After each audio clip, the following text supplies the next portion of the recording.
درود بر تقوی، درود بر تقوی، شاطری و فاطمی اطهر که خوانده ام اوفیت بلب امام زمان را. سلام بر سر اسکندری که بر سر نیزه گرفت از دل هر بیقرار تاب و توان را. سری به نیزه بلند است در برابر زینب، خدا کند که نباشد سر برادر زینب. همه با هم لبیک یا زهرا.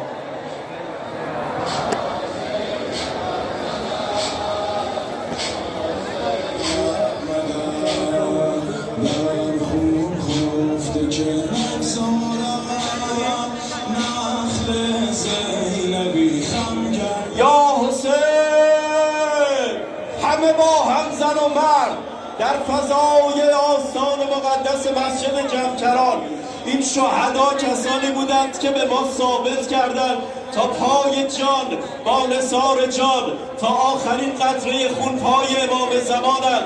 اینا نثارات حسینند. این دستا رو بالا بیارین زن و مرد، همه بینندگانی که با ما همراه هستند، همه اونایی که دلشون میتپه به عشق علی و اولاد علی، همه اونایی که عاقبت به خیری میخوان، دعای شهدا رو میخوان. پیکر این شهید بعد از سالها باید امشب بیاد در آستان مقدس مسجد جمکران. خوشا به سعادتش، خوشا به نیت پاکش. همه با هم دستا رو بالا بیارین زن و مرد، همه با هم یا حسین.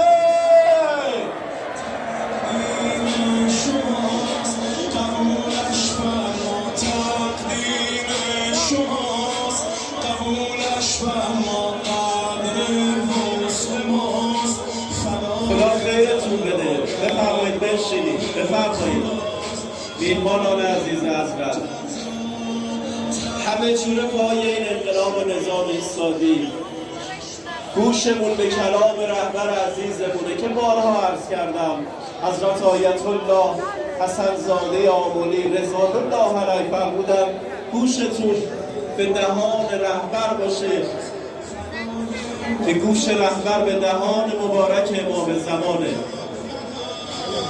حاج مجتبی رمضانی عزیز آماده هستند انشاءالله، میخواد دعای توسل رو قرائت بفرمایم.